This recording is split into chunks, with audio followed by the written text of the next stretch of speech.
guys, Naomi Findlay here. Okay, so you have worked so hard to get to this point. You have literally picked the perfect property and you are exactly where you want to be. You know exactly what your upgrades are going to be. You know exactly what tinkerings you're going to be doing to that house. You even know who your ideal buyer is, what the suburb is, and exactly what they're after. Amazing. And best of all, you've done all of this without letting anyone else tell you what you want. Great. So have you decided what you're actually going to do once the renovation's done? That's what I'm here to talk to you about today. Today is all about how you're going to manifest your hard-earned profit. So luckily, today's list is also pretty short. There aren't a million options for you to get lost in. There are actually only two primary choices here.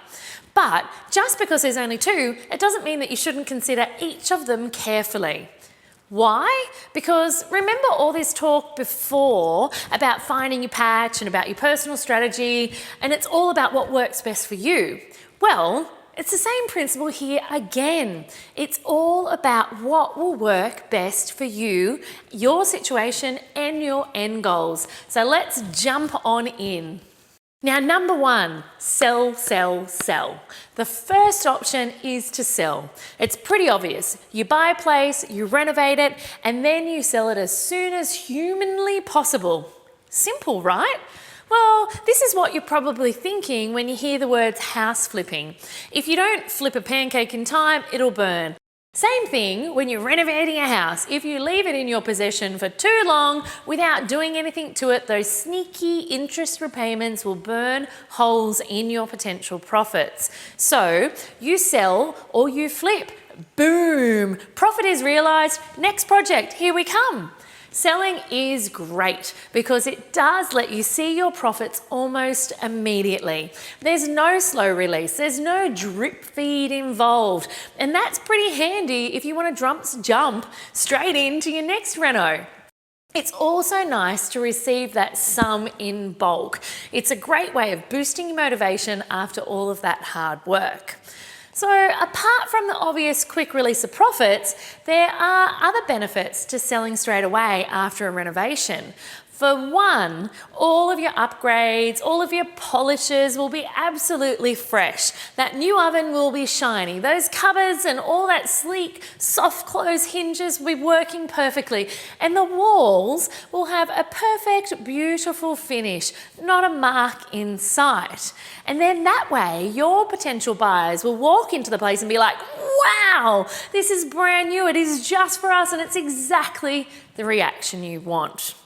The other great thing about selling straight away is that you probably are selling more than likely in the same market that you bought in. Now, this is especially handy if your market is hot, hot, hot. If you have a whole group of potential buyers that are diving over your property, then it is a winner. And for that, that means you'll actually make more profits in the end. But you should also consider the business aspect of this.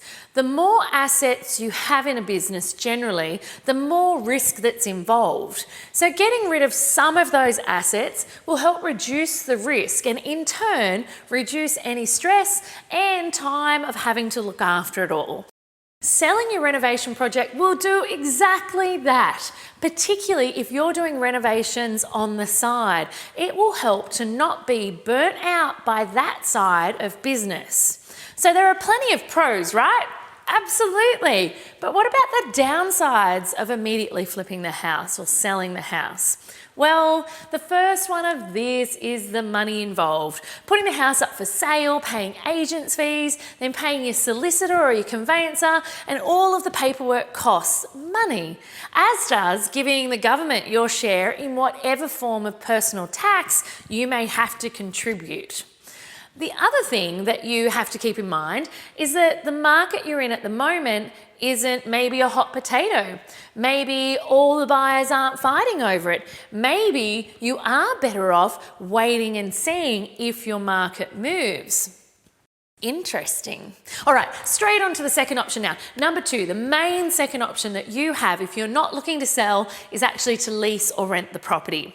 So if you choose to keep the property, then obviously you would still want to be making money from it, especially now that you've put all of the hard work in to make it so awesome. So the simple solution to that is to lease it or rent it out. And this could be short stays, B&Bs, or a long-term lease.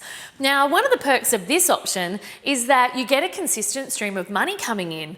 That's a great way of making sure that your own bills are paid for, and you also don't have to pay any agent fees in selling the property. But the biggest perk, absolutely, is that you get to use the equity that you've just created in this amazing renovation to leverage and buy your next project. So although you don't physically see a big lump sum of cash, it's there for you to use on other properties. And this is a great way of avoiding some of those interesting taxes that you might be subjected to if you were to sell. Pretty great, huh?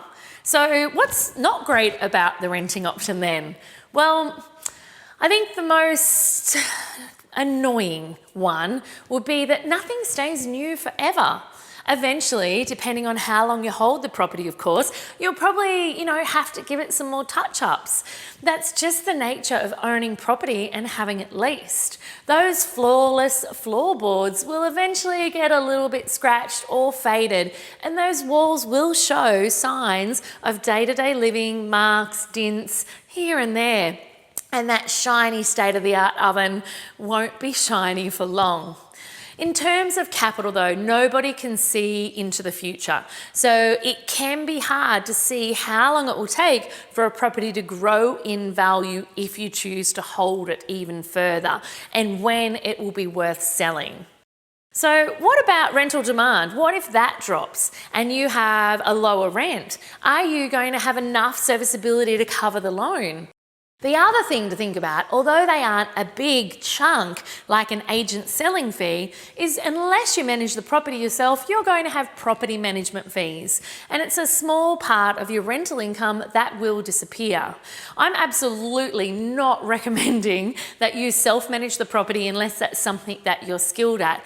But it is something to consider and weigh up when you're considering these two options. So having all the information now, which option would you choose? Are you going to go for the buy, renovate, sell, the house flip?